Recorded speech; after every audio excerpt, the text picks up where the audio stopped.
మగ్గం వర్క్ ఉన్న బ్లౌజ్ ఎలా స్టిచ్ చేయాలో చూసేద్దాం ఇప్పుడు. అంటే కట్ వర్క్ వచ్చిన బాపద్ది. దానికి జాయింట్ ఉంటే జాయింట్ ఏసేసాను.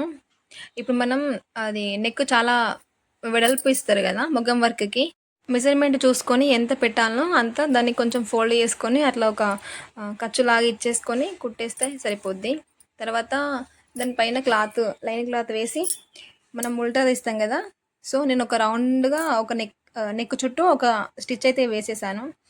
కట్ వర్క్ కదా కుట్టేది. డిజైన్ ఎలా అయితే ఉందో అలానే స్టిచ్ చేసుకుంటూ రావాలి నెమ్మదిగా. ఒక్కొక్క కుట్టు చేత్తో జరుపుకుంటూ రావాలన్నమాట. చూడండి ఎలా చేస్తున్నానో.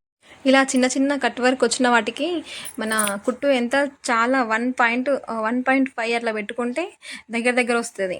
బాగా దూరం దూరం పెడితే మన క్లాత్ ఇట్లా పిగిలిపోయే ఛాన్సెస్ ఎక్కువ ఉంటాయన్నమాట. సో, అట్లా పెట్టొద్దు. కొంచెం దగ్గర కుట్టు పెట్టేసి చిన్నగా దగ్గర దగ్గర స్టిచ్ చేసుకుంటూ రండి. ఇలా వర్క్ వచ్చిన బ్లౌజెస్‌కి చాలా టైం పడుతుంది కుట్టాలంటే. తర్వాత చిన్న చిన్న ఖర్చు ఇచ్చేసాను. ఎక్కడైతే మనం ఇట్లా కార్నర్స్ ఉంటాయో అక్కడక్కడ చిన్నగా కట్స్ ఇవ్వాలి.